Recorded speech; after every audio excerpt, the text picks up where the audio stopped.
everyone, it's me, Nikki. Welcome or welcome back. Today I'm doing my October wrap-up. Let's see. I read 11 books. Most of them were audiobook. So, excuse me. Let's start with the physical books. I read The Druid of Shannara, which is the second in the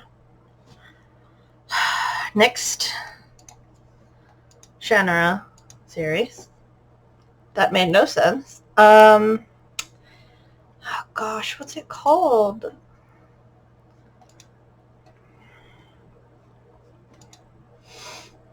The Heritage of Shannara. This is the second in the Heritage of Shannara. And this follows mainly Walker and his quest, and he basically becomes the title. So the first book followed Par.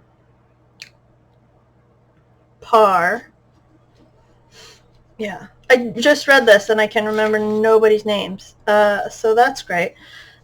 And it had bits of Walker and their cousin. Ren.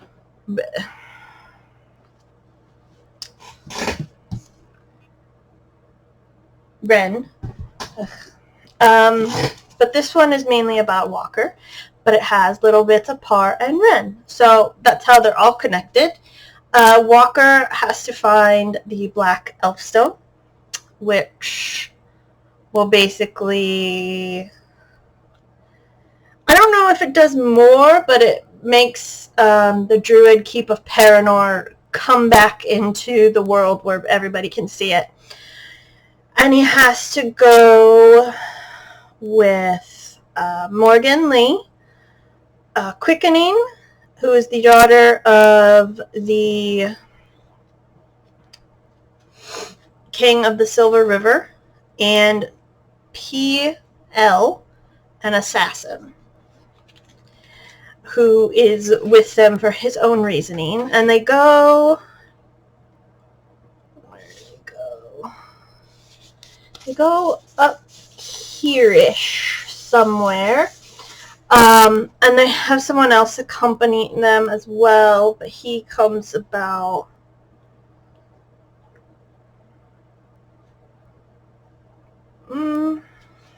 nearish the end. And they go to basically like a ruined city, and it's a little scary because everything's like collapsed, and there's like moles, a mole type monster and another type of monster following them. So it's trauma for everybody. Sorry, my screen's dirty. And basically all three men are kind of in love with Quickening, who is like she's an adult, but she was literally just made, so it's a bit weird.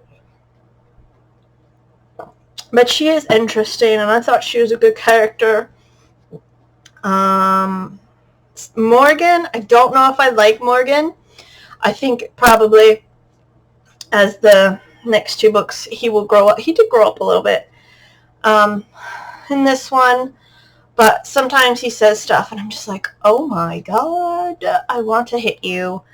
And Walker, too. Like, there's a big chunk of the book before he starts his mission where he's just like, I don't want to be a druid. This is stupid. And I'm like, my dude, you talk about your magic. You were born to do this. So, but I understand it's like the journey makes them aware of stuff. But yeah, sometimes you're like, I just want to punch you. PL is not... He's a weird character. Because you kind of like him. Because he doesn't... But he's like not likable, if you know what I mean. So... But everything vaguely works out in the end.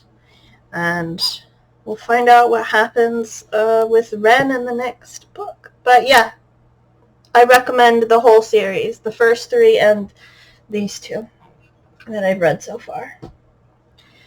Next I have Year of the Reaper. I started this in August, and it's not very long. It's only 200 something pages, I think. Oh, 324. So it's not super long. It is a YA book, only because the main characters are like 18. Cass he's just turned 18, I think. And if you have some trauma around COVID, I wouldn't recommend it. It's like a historical fiction of the Black Plague. I believe that's mentioned. Oh gosh.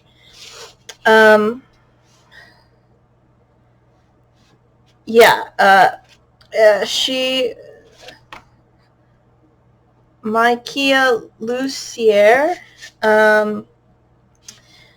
she was curious about the aftermath of the Black Plague, and there was some references to Princess Joan, the teenage daughter of England's Edward III. She set sail from England to Spain to marry the Prince of Castile, but she died of the plague, and that sort of is in this as well. So it's not called the Black Plague, but it's just called plague in general. There are dead bodies. It's sort of like over, kind of. There hasn't been a spread of plague in a while, so it's mostly like the aftermath, like she said in her author note. There is some magic, specifically Cass. But it's like really not a lot. And I really liked all the characters, Cass and Lena, who is the king's sister. And the king has married, I can't remember any of the names, but it's basically like 2 warring countries. There's no map, which kind of sucks. I don't like the map. I'm big on maps. There's 2 warring countries, and the prince, I think what's her name? Jihin. I think. Is going to marry the king of where Cass is from, but it's like during the middle of the plague, so it's like, because they've been fighting for like centuries, this is like, here, just marry each other. And Cass has an older brother who's awesome. He has it's like the castle where he grew up, and all the people there love him. They're so happy. They all thought he was dead. He got captured. And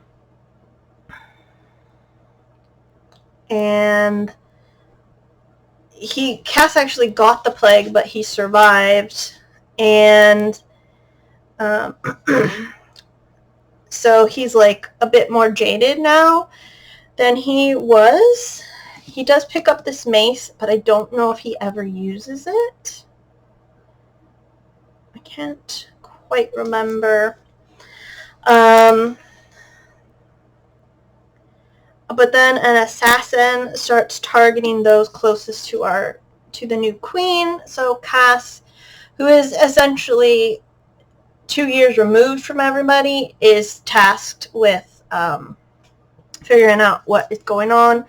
And Lena is the granddaughter of like a storyteller or a historian, so she's going with Cass because she knows the history while he's been away. They have a really cute romance. actually. I really liked it. It wasn't a lot, but it was just hinted throughout the book. I was like, oh, cute.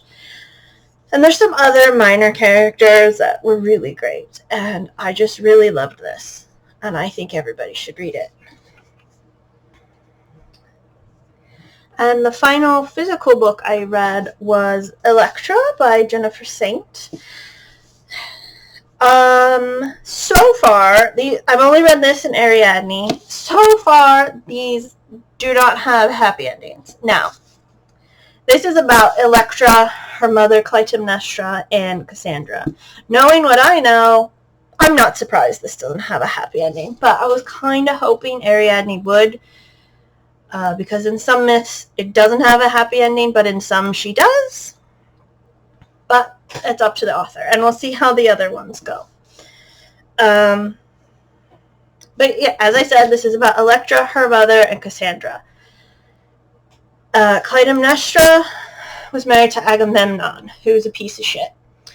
Agamemnon's brother Menelaus is married to Clytemnestra's sister Helen, who does not get a good... Helen is not good. She's not well liked by anybody, really. I think in this particular book, Zeus is her father, so she sort of takes that and her godly beauty to the extreme. And I don't think Clytemnestra is surprised when her and Paris go off.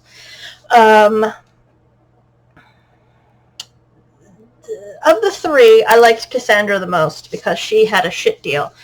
Let's see. Apollo's a dickhead in this book. Pretty much all men are dicks in this book. Agamemnon tricks Clytemnestra to bring their eldest child, Iphigenia, to be married to Achilles, except he kills her. And that's why Clytemnestra is like, I must kill Achilles. Electra, hero worships her father, and he's only gone for 10. Odysseus is the only one who's gone for 20.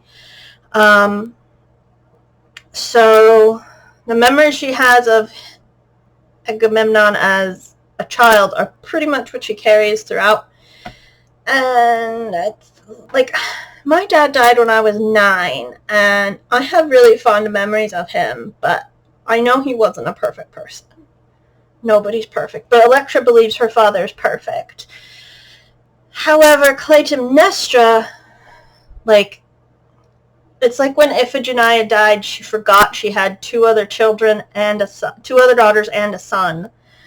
She basically, I wouldn't say, because she's pregnant with Orestes when Iphigenia is killed, sacrificed. So it's maybe a little postpartum, because she says he doesn't make her as happy as the other children have. So she's but she's also depressed because she saw her daughter killed in front of her. So there's a whole thing. But yeah, she basically forgets about her other 3 children and is only there to try to kill Agamemnon because of Iphigenia. Electra even brings that up to her, and she's like, oh shit, I have. But it's too late at that point. Her and, what's his face?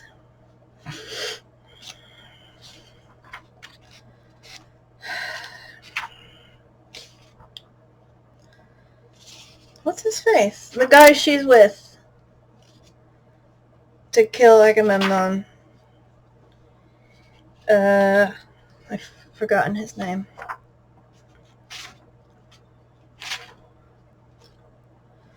Odysseus? No, that's not right.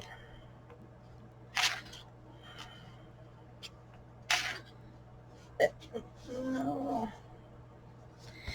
And they do talk about the curse of Atreus because of what Tantalus did. That's in there.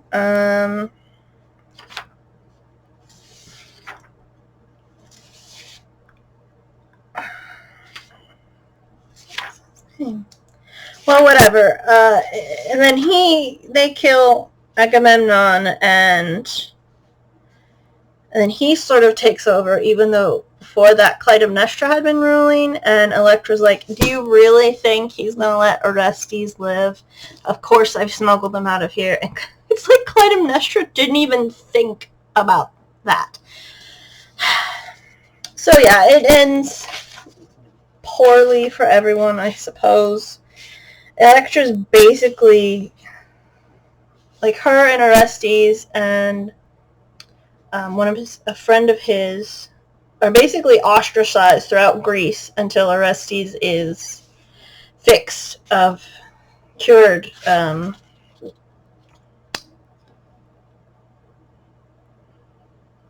because of the Furies. And then Electra just is with, living in the middle of nowhere with a new family, and so it basically didn't really end happily for everybody. I don't even know if Electra can go back to where Orestes goes. I can't remember. I know that Spartan for Menelaus and wherever else for Agamemnon. So yeah, Clytemnestra and Cassandra and Electra, it's not happy. It's not happy. Which kind of sucks. But it just basically tells you men are shit. I did like Odysseus. He's still kind of a piece of shit in this because he won't tell Clytemnestra what's going to happen. But him and his wife, Penelope, are basically madly in love, and they're both total geniuses. And I'm like, yes, that's how we'd like to portray Penelope and Odysseus. I would still recommend it. I guess it's kind of spoilers, but plays have also been written about it. Like, there's a whole play called Electra about the whole thing. So Greek myths are ancient, and you can Google them. Yes, I'll put these here. Okay, and then I have audiobooks. We're going to start with Whispers Underground, Broken Homes, and Foxglove Summer. I will make sure they're all up here. That is books. I want to say 3...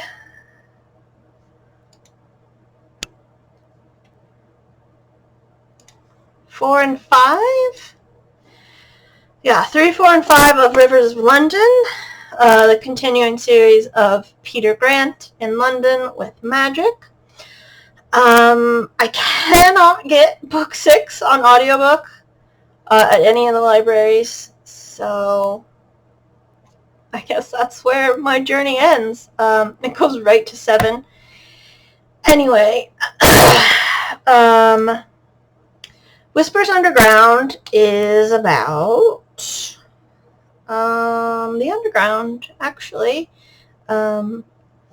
It's about it all connects, which I enjoy. Peter has to go into the sewers, basically, because somebody was stabbed on the tracks at the underground in London. Magic probably was involved. There's an FBI agent involved as well. They go into the sewers at some point, the Victorian sewers, and they find some kind of creepy stuff. But also interesting, it's... I don't want to spoil it. The rivers are also involved because of how the sewer system works. Peter and Leslie are in it, but Nightingale not so much, which is a shame. I do like how Peter and Nightingale sort of bounce off of each other. Next, in Broken Homes, they're at a apartment building. Is sort of like their main stomping grounds this time. Peter and Leslie pretend to be a couple. and live in there and try to talk to everybody because of mutilated body, and they think somebody living there has something to do with it. A housing estate is what it's designed by, quote, a nutter. It's built really interestingly. I don't know if the person who built it had magic in mind, but there are wood nymphs, and of course the rivers are back. The rivers are always there. And that's a really, I think I gave that one 5 stars. That was like the first one I gave. Oh no, I gave a couple other 5 stars. But it was really good. The ending was really good. Which leads into book 5, which comes off of the ending of book 6. Peter is out of it. So Nightingale is like, go out to the country because children are going missing. Specifically, 2 girls went missing and then they returned, and now one is acting weird. So fairies are involved. The local police are reluctant to admit supernatural elements, except for one who is sort of like tagged to go with Peter.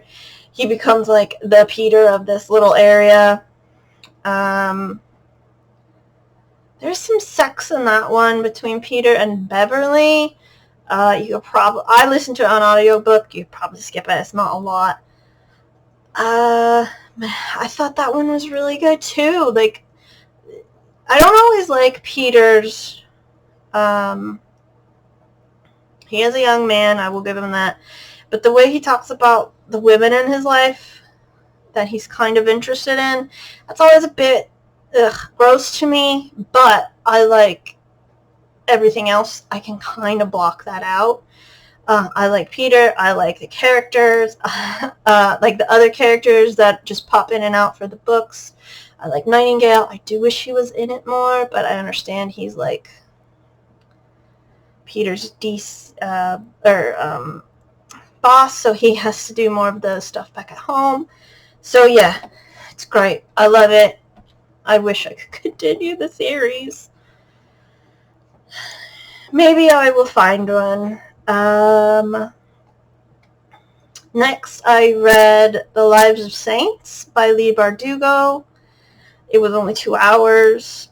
It's just about the saints that were in her book, in the Grisha.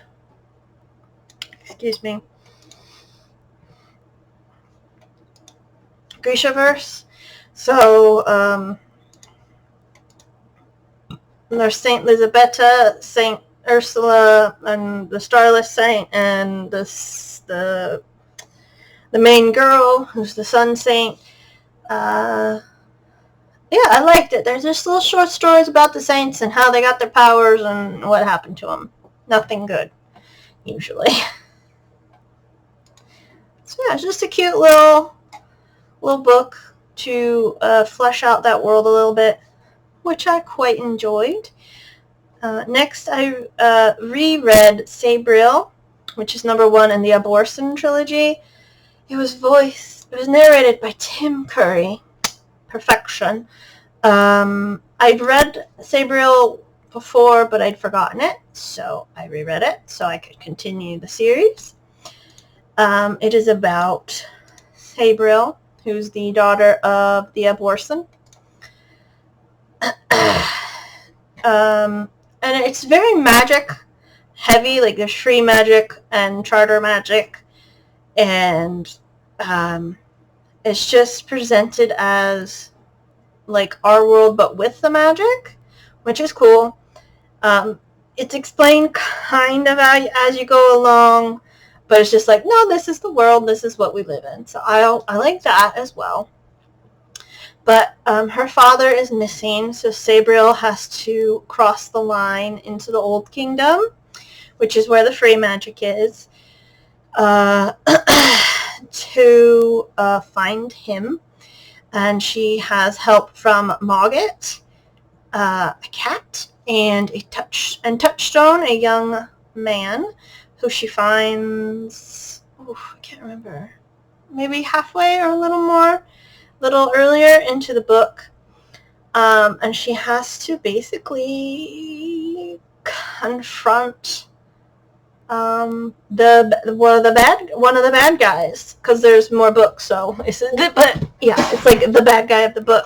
And what I like is her and her father and other abortions. Their magic is way different than other magic. They have bells, which all have names, which I like. And if you ring like a bell, one bell, it has like a low sound, and if you ring another bell, it has a high sound, and the sounds do something. But also abortions can, like, I don't think it's like they cross into death, and those bells are also like gates, and it's just really interesting. I think the world is really interesting, and I'm just super excited to, dive into it. Oh gosh, okay. Already almost 30 minutes. Next I read Mossflower, which is second in the Redwall, but it is a prequel to Redwall. And this is about, in Redwall there was Martin, and this is about Martin and how he got to where he was and how Redwall was built. There's Sarmina of Mossflower Woods, and she's a cat, a wild cat specifically, and she is crazy. She's crazy. Like, as the book goes on, she loses her damn mind. But Martin, everybody else except for Gonf, who is a mouse thief and who's really affable and charming, and everybody likes him. He sings a lot. But Martin and Gonf are pretty much like, don't care. Mostly because Gonf doesn't care about a lot. Like, the danger, he doesn't think, like, he gets out of danger, so it works in his favor, and Martin is just brave as fuck. And they go off, Martin and Gonf and a mole friend of theirs, to find Boar, who's a badger and is the father of the female badger in charge at the moment. So, and there's lots of animals: badgers, moles, mice, rabbits, squirrels, rats, cats. The rats and weasels and foxes are all bad, I believe. No, there's one cat there's a couple cats who aren't bad. And it's really interesting because it's almost like humans don't exist. Like, I don't think you ever see one in the two that I've read. And the audiobooks are really great because it's like a cast. Like, everybody has a different voice, but there is an overarching narrator, and I believe that's how Redwall was, so that's really fun.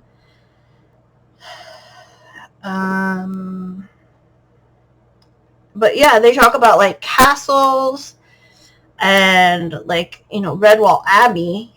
You know what a human abbey looks like, so what does a mouse abbey look like? So that's really interesting to me. It just says it's middle grade. I mean, it's a bit rough in places. I'm probably like an older middle grade. They don't pull their punches. There's lots of I know it's never gory, but it's a bit like, oh wow, I didn't see that coming, for like battles and death and stuff. Next I read Child 44. It was made into a movie with Tom Hardy, and it's part of a trilogy, I believe. Yeah.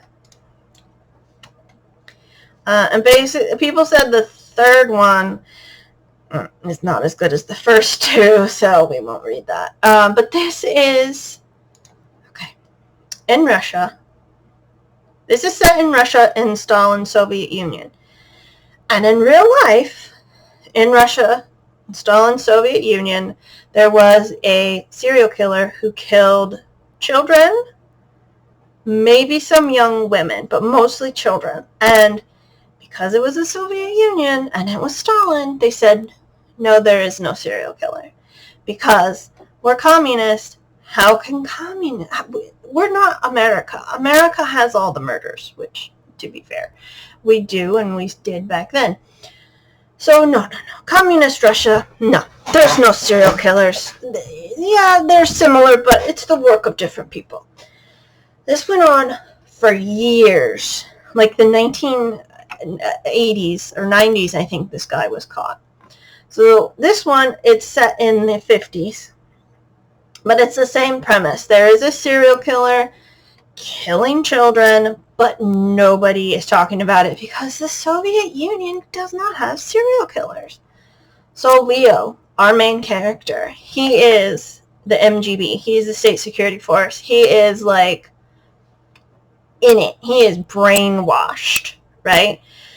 He's like, oh yeah, all those, I don't even know if he knows about everything, but he knows enough. Like, he has disappeared some people, all that stuff. So, but he is like brainwashed. He is in it. And he, because he's in the security force, he's a war hero. He has a pretty nice apartment for his parents. You know, they get actual food and not scraps. His wife is amazing. I've forgotten her name. Risa, I believe. She's amazing. Because there's a point where Leo, a child is murdered, and Leo, it's another MBG agent's son. And he has to say, it was a train accident. And everybody goes, no, he was murdered. And Leo goes, he was not murdered, it was a train accident. And then Leo goes down this rabbit hole, and his wife is like, now, do you see what this is really like? And he's sort of demoralized at one point when he realizes, even though he's followed the what he believes to be the right way, it's bit him in the ass. And a lot of this book is probably not until about halfway through that Leo really starts doing taking the child murders into real faith. Like, a lot of this book is basically what it was like to be living in Soviet Union under Stalin in the 50s before he died, and a little bit after he died, and how that was for Leo and his family. And it's you almost think it's fiction, but that's what it was really like. The opening, I think the opening is set in the 20s or 30s. And a cat is murdered. Two kids kill a cat because there's nothing else to eat but this cat. And that's how bad it was in the 30s. Like, at some point, the two kids in the beginning, they're like sucking on wood because there's literally nothing else to eat. So it was pretty bad. And even after Leo is taking on the case of all these kids, the government is still like, Leo, my dude, you gotta give it up. And he's like, I won't. You know, it vaguely works out for him in the end. And yeah, but I thought it was a really good book. I haven't seen the movie, so I can't compare it. But yeah, I really liked it. Because there was, as it was getting towards the end, you're like, oh gosh, there's only like 10% left. We're on 90% finished with this book. What's going to happen? So that was really good. I enjoyed that. And I will probably read the second one, but not the third one. And then finally, I read The Necromancer. I think it's actually called Johannes Cabal the Necromancer, but Johannes Cabal is also the name of the series.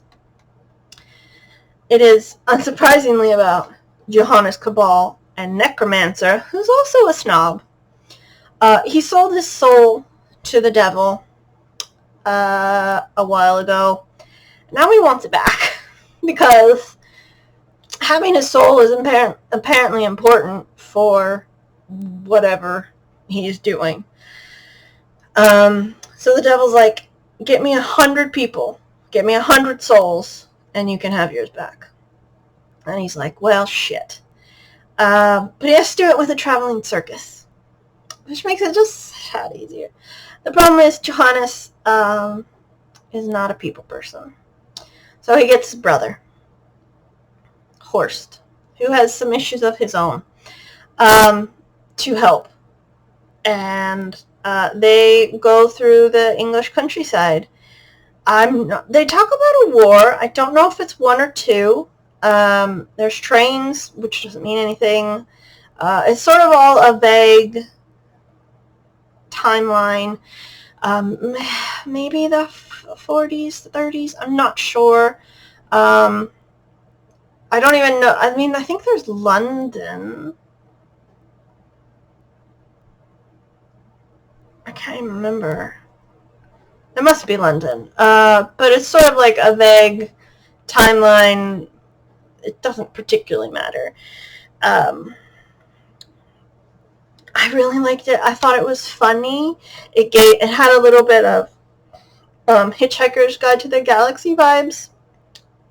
Like when Johannes goes down to hell, there's paperwork you have to do, and they have like a long name, like triplicate forms, and it was funny to me. His traveling circus is basically dead people, because he is a necromancer, demons as well, and it was just funny. And you're kind of hoping he gets the 100 souls, because you kind of like him, you kind of don't, but you're also kind of hoping he doesn't get the 100 souls, because you're like, oh no, not the souls. And there's a bunch more books. There's at least 5, I think. So that it'll be interesting to see where it's gone from. I thought that ending was sad.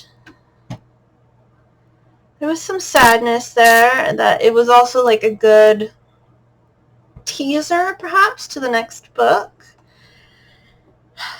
And Johannes is smart. He is really smart. He has to go fight another magician type at one point, and he basically beats him at his own game. He tricks the devil at least twice, I think. And he tricks the maybe not the devil, but his minions. He has fun with the minions of hell. He's like, yeah, I don't care. It's just a really interesting book, and I'm glad I read it. It was a good book for like an October-y, Halloween-y kind of thing. It says it's horror. It wasn't too horror-y for me. I mean, obviously there's the undead and stuff, but it wasn't too bad. But yeah, those are the books that I read in October. And it was exciting to read that much, even though it was mainly audiobook. So I didn't really make a dent in my my pile, but whatever. Sometimes it's just less stressful to listen to an audiobook. Anyway, thank you very much for watching. I hope you're having a great day, and I will see you in the next video. Goodbye.